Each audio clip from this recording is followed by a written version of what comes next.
All right, let's just jump right into it. We've all been hearing about mortgage rates going up, and I think the automatic assumption for most of us is, okay, the housing market's got to be slowing down.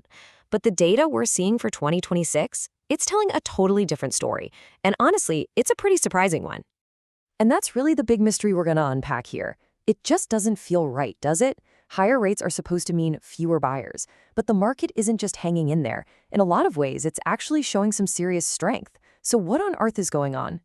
To figure this out, we're not going to guess and we're not going to go with gut feelings. Nope. We're going to follow the cold, hard numbers, the real-time data that shows us what's actually happening on the ground right now. Okay, so first up, let's zoom all the way out and take a look at the whole country. And what you see when you do that is a national market that's, well, it's standing on some surprisingly solid ground. Take a look at this number, 71,230. So what is that? That's the total of weekly pending home sales. Now, here's the kicker, the part that makes this so important. This time last year, that number was sitting at 68,726. So yeah, despite higher rates, demand is actually growing. And that trend, it just keeps going when you look at purchase applications. We're seeing a really healthy 12% growth year over year. This isn't just a random blip on the radar. It's a consistent signal that more people are actively out there trying to buy homes right now than a year ago. Wild, right?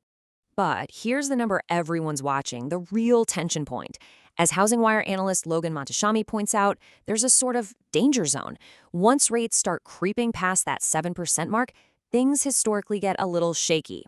We're flirting with it for sure, but the data shows we haven't quite crossed that line in a way that's really hurt the market, at least not yet. So where is all this strength coming from? Well, a massive piece of the puzzle is in one state, Texas.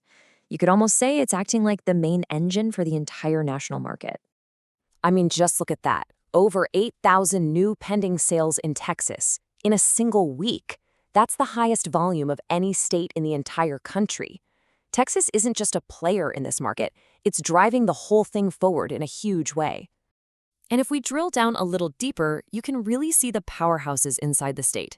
You've got Dallas-Fort Worth and Houston, each adding over 2,000 sales. Then San Antonio throws in almost another 1,000. This kind of consistent, high-volume action is a powerful anchor for the national numbers. But, Texas isn't the whole story. To really get what's going on with the market's strength, we also have to look at some unexpected resilience coming from two totally different places, pricey California and the good old affordable Midwest. Now, this is fascinating. In California, one of our most expensive markets, you'd think sellers would be getting nervous, and quick to drop their prices. But they're not. Only about a quarter of listings have had any price cuts at all. That shows incredible confidence from sellers. They know the buyers are still out there. And then you've got the Midwest, which is playing a different but just as critical role. It's more affordable, which acts like a magnet for buyers. But at the same time, the inventory there is even tighter, which keeps the market really competitive. That combo creates the super stable foundation for the rest of the country. Okay, so we've seen the strength in Texas, we've seen it in California and in the Midwest. Now, let's connect all those dots. Let's boil this all down to the three key reasons the market is holding up so well. First thing, let's talk about pricing. Nationally, about 33.8% of home listings have had a price cut. Now, the crucial part here is that this is almost identical to last year's 34%. What does that tell us? It tells us that even with rate hikes, there is no panic selling. The market is remarkably steady. So it really all comes down to these three things working together perfectly. First, the demand is spread out everywhere. It's not just one or two hotspots propping everything up. Second, inventory is still tight. There just aren't enough houses for everyone who wants one.